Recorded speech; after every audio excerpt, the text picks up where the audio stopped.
હા વિદ્યાર્થી મિત્રો નમસ્કાર, ઓમ શાંતિ। હવે પાંચમા ચેપ્ટરની અંદર આપણે આગળ વધીએ તો આજે આપણે જોવાનું છે મૂળના રૂપાંતરણો અથવા મૂળના અનુકૂલનો કોને કહેવાય। બરોબર છે? તો મૂળના રૂપાંતરણો અથવા અનુકૂલનો તો પહેલા એની વ્યાખ્યા આપણે જોઈએ। બરાબર? તો કેટલીક વખત પ્રતિકૂળ સંજોગોમાં વનસ્પતિનું જીવન નાશ ન પામે તે માટે વનસ્પતિના મૂળ રૂપાંતર પામી અને વિશિષ્ટ કાર્યો કરવા લાગે તેને મૂળના રૂપાંતરણો અથવા અનુકૂલનો કહેવાય છે। તો મિત્રો ગયા લેક્ચરની અંદર આપણે મૂળના સામાન્ય કાર્યો જોઈ ગયા। બરાબર છે? મૂળ છે જમીનની અંદર વનસ્પતિનું સ્થાપન કરે છે, જકડી રાખવાનું કાર્ય કરે છે, વનસ્પતિને આધાર આપે છે, જમીનમાંથી પાણી અને ક્ષારનું શોષણ કરે છે। આ બધું મૂળના સામાન્ય કાર્યો કહેવાય। પણ કેટલીક વખત એવું બને છે કેટલીક વનસ્પતિની અંદર આ સામાન્ય કાર્ય છે એ તો મૂળ દ્વારા થતા જ હોય છે, બરાબર? પણ પ્રતિકૂળ સંજોગોમાં એટલે કે વનસ્પતિનું જીવન જ્યારે જોખમમાં હોય એ સમયે જીવન નાશ ન પામે તે માટે વનસ્પતિના મૂળ છે રૂપાંતર પામી અને સામાન્ય કાર્ય સિવાયના કાર્યો કરે એટલે કે વિશિષ્ટ કાર્યો કરવા લાગે તેને મૂળના રૂપાંતરણો અથવા અનુકૂલનો કહેવામાં આવે છે। કારણ કે સામાન્ય કાર્ય છે એ તો દરેક મૂળ કરતા હોય છે, બરાબર? પણ એ સામાન્ય કાર્ય સિવાયના કેટલાક કાર્યો કરવા માટે, બરાબર છે, મૂળના શું થાય છે? રૂપાંતર પામી અને વિશિષ્ટ કાર્યો કરવા લાગે છે એને મૂળના રૂપાંતરણો અથવા અનુકૂલનો કહેવાય છે। કેટલીક વનસ્પતિના મૂળ તેનો આકાર અને રચના બદલે છે, બરાબર? સામાન્ય રીતે જે મૂળ તંત્રનો આકાર હોય છે, બરાબર, સીધી સોટી જેવો અથવા તંતુમય એવો આપણે જાણીએ છીએ, બરાબર? એના બદલે એનો આકાર અને રચના છે એ બદલી નાખે છે અને તેઓ કાં તો આધાર આપવા માટે રૂપાંતર પામે, કાં તો ખોરાકનો સંગ્રહ કરવા માટે રૂપાંતર પામે અથવા તો શ્વસનનું કાર્ય કરવા માટે રૂપાંતરિત થાય છે। પણ હવે આપણે મિત્રો ઉદાહરણ દ્વારા જોઈએ કે ભાઈ આધાર આપવો, ખોરાકનો સંગ્રહ કરવો અને શ્વસન માટે રૂપાંતરિત કઈ રીતે થાય છે, બરાબર? તો સૌથી પહેલો પોઈન્ટ છે ખોરાકના સંગ્રહ માટેના રૂપાંતરણ, બરાબર? મૂળની અંદર ખોરાકનો સંગ્રહ થતો હોય તો એવા રૂપાંતરણ ક્યાં ક્યાં? હવે આપણે જાણીએ છીએ કે મૂળતંત્ર છે બે પ્રકારના છે, એક સોટીમય મૂળતંત્ર અને તંતુમય અથવા તો અસ્થાનિક મૂળતંત્ર। તો સોટીમય મૂળતંત્ર છે એમાં ખોરાકનો સંગ્રહ થાય એટલે એ સોટીમય મૂળ છે એ જાડું બની જાય છે, બરાબર છે? અને ખોરાકનો સંગ્રહિત ભાગ હોય એટલે સોટી મૂળ કેવું બનતું જાય? જાડું બનતું જાય। એના ઉદાહરણ જાણો છો મિત્રો કે ભાઈ ગાજર છે, મૂળો છે, બીટ છે, પછી સલગમ, સલગમ જેને ટર્નિપ કહેવામાં આવે છે, બરાબર? બીટ જેવું સફેદ કલરનું એક કદમૂળ છે સલગમ, બરાબર? તો આ બધા ઉદાહરણ છે એ ખોરાક સંગ્રહિત મૂળના છે, બરાબર? હવે અહીંયા જોઈ શકો છો મિત્રો ખોરાક સંગ્રહિત મૂળ છે પણ કેવા છે? સોટીમય। આ ગાજર છે, બરાબર? તો ગાજરનો આકાર કેવો હોય છે? સોટી જેવો, બરાબર છે? તો એ સોટી જેવો આકાર છે, બરાબર? અને ખોરાકનો સંગ્રહ થાય છે દળદાર અને માંસલ બને છે તો સોટીમય મૂળમાં ખોરાકનો સંગ્રહ। હા, બીજું એનું ઉદાહરણ આપણે જોયું મૂળ છે, બીટ છે, સલગમ છે, આ બધા સોટીમય મૂળ તંત્રમાં ખોરાકનો સંગ્રહ થાય છે અને વિવિધ આકાર ધારણ કરે છે, બરાબર? શંકુ આકાર હોય, બરાબર? ગાજરનો આકાર, પછી મૂળો છે એ ત્રાકાકાર હોય, બંને છડા છે એ પાતળા હોય છે, વચ્ચે ઉપસેલો ભાગ હોય। બીટ હોય છે તો બીટ છે આખા ભમરા જેવા આકારનો હોય છે અને ભ્રમરાકાર સોટી મૂળ કહેવામાં આવે છે બીટ અને સલગમની અંદર। ઓકે, ત્યારબાદ અસ્થાનિક મૂળમાં ખોરાકનો સંગ્રહ। હવે અસ્થાનિક મૂળ એટલે જાણો છો મિત્રો તંતુમય મૂળ હોય, બરાબર? એકદળી વનસ્પતિ હોય આપણે જોઈ ગયા એમાં તંતુમય મૂળતંત્ર હોય છે, પણ આપણે અહીંયા રૂપાંતર જોવાનું છે। દાખલા તરીકે ઉદાહરણ જોઈએ તો શક્કરિયા, શતાવરી અને દહાલિયા। તો ઉદાહરણની આકૃતિમાં જોઈએ આપણે આ શક્કરિયા છે તો આ શક્કરિયાની આકૃતિ છે મિત્રો। શક્કરિયા આવું છે, અનિયમિત આકારનું હોય, કેવું હોય? અનિયમિત આકારનું હોય અને તંતુમય મૂળતંત્ર છે, બરાબર? શક્કરિયાનો જે વેલો હોય છે, બરાબર, એમાં આવા છૂટા છવાયા તંતુમય મૂળતંત્ર હોય છે, બરાબર? હવે જે ભાગે ખોરાકનો સંગ્રહ થાય એટલે ભાગ કેવો બની જાય? જાડો, દળદાર અને માંસલ બની જાય એટલે આ ખોરાક સંગ્રહિત ભાગ થઈ ગયો, આ સક્કરિયું થઈ ગયું, બરાબર છે. પછી એવી રીતે શતાવરી અને દાહલિયા, હા એમાં પણ તંતુમય મૂળતંત્રમાં ખોરાકનો સંગ્રહ થાય, બરાબર. પણ આ જે છે એ ગુચ્છામાં હોય છે, જથ્થામાં હોય છે. અહીંયા છૂટા છવાયા સક્કરિયા, શતાવરી અને દાહલિયામાં સંગ્રહિત મૂળ છે, ખોરાકનો સંગ્રહ કરે છે તંતુમય મૂળમાં. પણ ડિફરન્સ જો જોવો હોય તો સક્કરિયામાં છૂટા છવાયા તંતુ મૂળમાં ખોરાકનો સંગ્રહ થાય, શતાવરી અને દહલિયા છે એમાં આખા ગુચ્છની અંદર, બરાબર. દાખલા તરીકે આવા છૂટા છવાયા મૂળ છે તો દરેક મૂળ છે આવી રીતે ખોરાકનો સંગ્રહ કરે છે, પાસે આવેલા, એટલે આમ આખું ખોરાક સંગ્રહિત ગુચ્છ બની જાય છે, એટલે આને ગુચ્છાદાર મૂળ કહેવામાં આવે છે, આવી રીતે, બરાબર. જ્યારે સક્કરિયામાં એકલ દોકલ છૂટા છવાયા મૂળની અંદર ખોરાકનો સંગ્રહ થાય છે. ઓકે, ત્યારબાદ વાત કરીએ આપણે મિત્રો આધાર માટેના રૂપાંતરો. તો આધાર આપવા માટે કઈ રચના ડેવલપ થાય છે, તો એમાં બે ઉદાહરણ જોવાના છે, સ્તંભ મૂળ અને અવલંબન મૂળ. હવે સ્તંભ મૂળનું ઉદાહરણ છે વડની વડવાઈ. વડ હોય મિત્રો, મોટું વડ, વૃક્ષ, તો એની આ પાર્શ્વીય શાખાઓ, પાર્શ્વીય શાખા એટલે આ માનો કે જમીનની સપાટી છે, અને આ શાખા છે એ જમીનની સપાટીને સમાંતર વૃદ્ધિ પામે છે, બરાબર.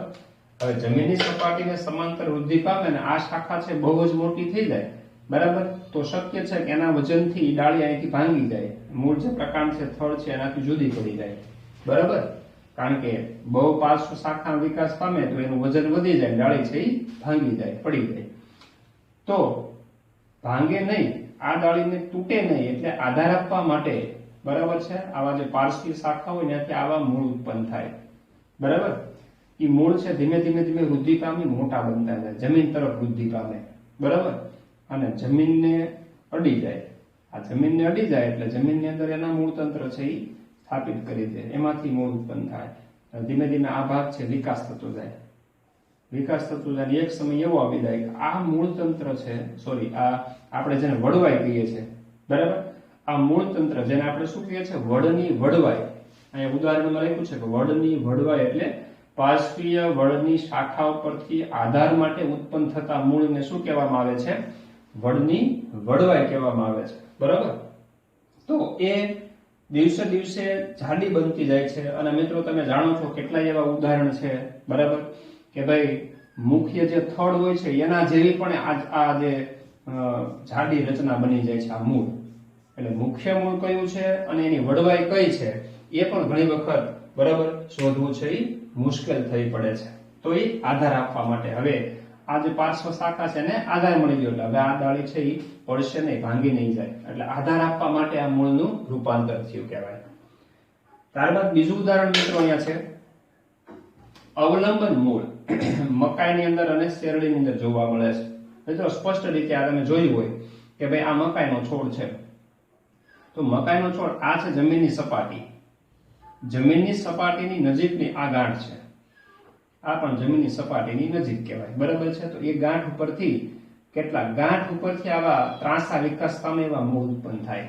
જોઈ શકો છો આ ત્રાંસા વિકાસ પામે, અને ત્રાંસા વિકાસ પામી વૃદ્ધિ પામી ધીમે ધીમે ક્યાં અડી જાય, આ જોઈ શકો છો આ જમીનને ટચ થઈ જાય, બરાબર. તો જમીનને જેવા સ્પર્શ થાય, આ જમીનને સ્પર્શ થાય એટલે એમાંથી નહીં આવા મૂળતંત્ર છે એ નીકળે છે, જમીનની અંદર એનું સ્થાપન થઈ જાય અને ચારે બાજુ આ વનસ્પતિનો છોડ છે એને આધાર આપે. શા માટે એમ જરૂર પડે છે? કારણ કે મકાઈ એકદળી વનસ્પતિ છે, એકદળી વનસ્પતિ હોય એટલે એનું મૂળતંત્ર છે, જાણો છો મિત્રો, તંતુમય હોય. તંતુમય મૂળતંત્ર છે, છૂટા છવાયા પાતળા તંતુ હોય છે, અને જમીનમાં છીછરું હોય, બહુ ઊંડે ન હોય, બરાબર. અને છોડ છે જયારે મોટો થઈ જાય, વજનદાર થઈ જાય, હવે વરસાદની ઝાપટ આવે, ખૂબ કોઈ પવન આવે, બરાબર, તો બની શકે છોડ છે જમીનમાંથી ઉપડીને આડો પડી જાય, કારણ કે આ મૂળતંત્ર બહુ ઊંડું ન હોય, બરાબર. હવે આવી જે શાખા ઉત્પન્ન થાય, બરાબર છે, મતલબ કે અવલંબન મૂળ ઉત્પન્ન થાય અને એ ચારે બાજુ આમ વધારેનો ટેકો આપી દે છે, બરાબર. તો એ મૂળતંત્ર છે એ જમીનમાં સ્થાપન થઈ જાય એટલે ચારે બાજુ આધાર મળી ગયો. તો આધાર આપતા મકાઈના આવા મૂળને શું કહેવામાં આવે છે? અવલંબન મૂળ કહેવામાં આવે છે. ત્યારબાદ જોઈએ મિત્રો શ્વસન માટેના રૂપાંતરણ, બરાબર છે, શ્વસન મૂળ. તો શ્વસન મૂળ છે ક્યાં જોવા મળે છે? તો કે દલદલ એટલે કે કાદવ વાળી જમીન. દલદલ એટલે કાદવ કીચડ વાળી જમીન, ક્ષાર વાળી જમીન હોય, જે ખાડીઓની જમીન હોય અથવા દરિયાકાંઠાની જમીન હોય છે મિત્રો. બરાબર, તો દરિયાકાંઠાનો વિસ્તાર છે એ ખૂબ જ કાદવ કીચડ વાળો હોય, ક્ષાર વાળું પાણી ભર્યું હોય. બરાબર, તો એવી જમીનને શું કહેવાય? દલદલ કાદવ કીચડ વાળી જમીન. એવા વિસ્તારમાં ઉગતી વનસ્પતિ છે. બરાબર, હા, તો આવી વનસ્પતિઓ છે જે શ્વસન માટેના રૂપાંતર દર્શાવે છે, એટલે કે શ્વસન મૂળ ઉત્પન્ન કરે છે. એ વનસ્પતિ ક્યાં જોવા મળે છે? તો કે દલદલ અથવા કાદવ કીચડ વાળા વિસ્તારમાં અથવા તો દરિયાકાંઠાના વિસ્તારમાં, ખાડીઓ વાળા વિસ્તારની અંદર. બરાબર, આવી વનસ્પતિઓ ઉગે છે. હા, આપણે બે ઉદાહરણ જોવાના છે. રાઇઝોફોરા, આ વનસ્પતિનું નામ છે રાઇઝોફોરા, અને બીજું છે તિવાર, જેને એવિસિનિયા કહેવામાં આવે છે. બરાબર, તો રાઇઝોફોરા અને તિવાર એટલે કે એવિસિનિયા, બરાબર, જે ઓક્સિજન મેળવવા માટે શ્વસન મૂળ વિકસાવે છે. આવી વનસ્પતિ છે મિત્રો, એનો સમૂહ આખો જે કાદવ કીચડ વાળી જમીનમાં ઉગે છે એને મેન્ગ્રુવ્સ કહેવામાં આવે છે. મેન્ગ્રુવ્સ કહેવામાં આવે છે. બરાબર, હવે અહીંયા ઉદાહરણ જોઈએ. આ આકૃતિ છે. બરાબર, અહીંયા જોઈ શકો છો આ આખી વનસ્પતિની આકૃતિ છે અહીંથી આટલી. હવે આ વનસ્પતિનું થડ છે. બરાબર છે, મુખ્ય મતલબ પ્રકાંડ છે. આ એનું મૂળ તંત્ર છે જમીનની અંદર. હવે કાદવ કીચડ વાળી જમીન હોય, કાદવ કીચડ વાળી જમીન હોય, દલદલ હોય એટલે સતત પાણીથી ભરેલી હોય છે. હવે પાણીથી ભરેલી હોય તો એના મૂળ તંત્રને ઓક્સિજન મળી શકે નહીં, O2 CO2 ની આપ-લે ન થઈ શકે. બરાબર, સતત પાણીમાં વનસ્પતિ હોય તો શ્વસન વાયુની આપ-લે બંધ થઈ જાય. એટલે એની જે જમીનની અંદરના મૂળ છે એ મૂળ ઉપરથી ઉર્ધ્વ દિશામાં મિત્રો, બરાબર, ઉર્ધ્વ દિશામાં મૂળ વિકાસ પામે છે. મૂળની શાખા ઉત્પન્ન થાય છે. આવી અશાખિત પણ હોઈ શકે અને આવી શાખિત પણ હોઈ શકે છે. આ જે મૂળ છે, બરાબર, એ હવાઈ મૂળ છે. કેવા મૂળ છે? હવાઈ મૂળ. આ રીતે હવાની અંદર ઉર્ધ્વ દિશામાં, પ્રકાંડ જે દિશામાં વૃદ્ધિ પામે છે એ દિશામાં, એટલે ધન પ્રકાશાનુવર્તી દિશામાં, ઋણ ભૂવર્તી દિશામાં અને ઋણ જલાનુવર્તી દિશામાં વૃદ્ધિ પામે. આવા મૂળ શાખિત કે અશાખિત પ્રકારના હોય છે, પોચા હોય છે, અને એની ઉપર આવા હવાઈ છિદ્રો હોય છે, હવાદાર છિદ્રો. અહીંયા જોઈ શકો છો, આ મેં રેડ કલરથી દર્શાવેલા છે. એ હવાઈ છિદ્રો જેને લેન્ટિકલ્સ કહેવામાં આવે છે. એ લેન્ટિકલ્સ દ્વારા શું કરે છે? એ O2 અને CO2 ની આપ-લે કરે છે. એટલે કે શ્વસન વાયુઓની આપ-લે કરવા માટે આવા મૂળ ઉત્પન્ન થાય છે. માટે આવા મૂળને શું કહેવામાં આવે છે? શ્વસન મૂળ કહેવામાં આવે છે. કઈ વનસ્પતિમાં જોવા મળે? તો કે રાઇઝોફોરા અને તિવાર એટલે કે એવિસિનિયામાં. બરાબર, મેન્ગ્રુવ્સ વનસ્પતિઓ કહેવામાં આવે છે. ઓકે મિત્રો, આકૃતિઓ છે મિત્રો જાણકારી માટે છે, તમને સમજ પડે એટલા માટે છે. ટેક્સ્ટબુકમાં બધી વિગતવાર એવી આકૃતિઓ આપેલી નથી, છતાં તમારે ધ્યાનમાં લેવાની, કારણ કે એક આકૃતિથી સારી એવી સ્પષ્ટ સમજ મનમાં ઊભી થઈ જતી હોય છે. ચાલો, ત્યારબાદ નવો ક્વેશ્ચન આપણે જોઈએ કે પ્રકાંડ એટલે શું, તેના વિવિધ ભાગો વિશે નોંધ લખો. તો મિત્રો બહુ સહેલી ટૂંક નોંધ છે. બરાબર, પ્રકાંડની પહેલા આપણે વ્યાખ્યા આપી દઈએ, જાણો છો. બરાબર, હવે આ જે ભાગ પ્રકાંડનો છે, અહીંથી આ એક વનસ્પતિનો ભાગ દોરેલો છે, વનસ્પતિનો છોડ છે. બરાબર, આ જમીનની સપાટી છે, મૂળ તંત્ર છે, આ પ્રકાંડ છે.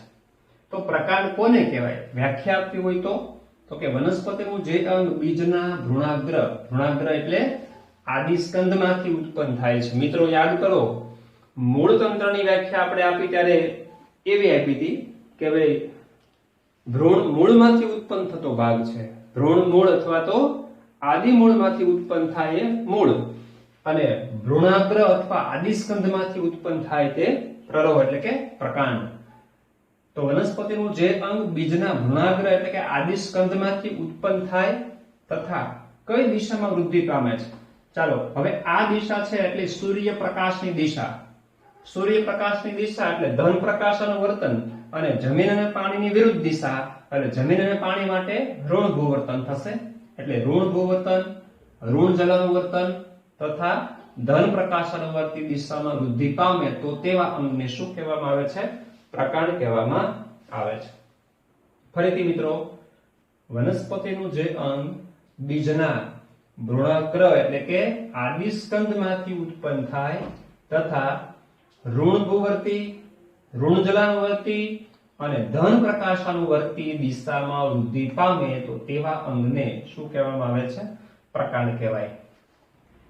પ્રકાંડ એટલે શાખાઓ, પર્ણો, પુષ્પ તથા ફળને ધારણ કરતો અક્ષનો ઉર્ધ્વગામી ભાગ. હવે આ આખો વનસ્પતિનો છોડ છે, તો વનસ્પતિનો જે મુખ્ય અક્ષ છે મિત્રો, આ આખો વનસ્પતિનો મુખ્ય અક્ષ છે. જે અત્યારે હું લાઈન દોરું છું એ આખો સીધો ટટ્ટાર મુખ્ય અક્ષ છે, જેની ઉપર શું ગોઠવાય? શાખાઓ, ડાળીઓ ગોઠવાય, પર્ણો બધા ગોઠવાયેલા છે, પુષ્પ ગોઠવાય, બરાબર છે. કોઈ ફળ ઉત્પન્ન થાય તો એ ફળ પણ ગોઠવાય છે, બરાબર. તો આવો જે અક્ષ છે સીધો, એને શું કહેવામાં આવે છે? પ્રકાંડ કહેવામાં આવે છે. હવે મિત્રો પ્રકાંડના વિવિધ ભાગો. પહેલો ભાગ છે ગાંઠ. તો બહુ સીધી વાત છે, અહીંયા આકૃતિની અંદર જોઈ શકો છો. આ ભાગ છે, બરાબર. આ ભાગ જ્યાંથી પર્ણ ઉત્પન્ન થાય ને, પ્રકાંડના જે ભાગ ઉપરથી પર્ણ ઉત્પન્ન થાય એ ભાગને શું કહેવાય? ગાંઠ કહેવાય. તો સિમ્પલ વ્યાખ્યા છે, પ્રકાંડના જે ભાગ પરથી પર્ણ ઉત્પન્ન થાય તે ભાગને શું કહેવામાં આવે છે? ગાંઠ કહેવામાં આવે છે. અહીં જોઈ શકો છો આ પર્ણ છે એ પ્રકાંડના ભાગેથી ઉત્પન્ન થયું, એટલે આ ભાગ છે કેવો થઈ ગયો? ગાંઠનો ભાગ થઈ ગયો. આ ભાગ છે એ ગાંઠ છે. ઓકે. પછી આંતરગાંઠ. ઓકે, આંતરગાંઠ કોને કહેવાય? પાસેની બે ક્રમિક ગાંઠ વચ્ચેના વિસ્તારને. હવે આકૃતિમાં જો એક ગાંઠ અહીંયા હું દર્શાવું છું, આ એક ગાંઠ, એક ગાંઠનો ભાગ અહીંયા છે, બરાબર.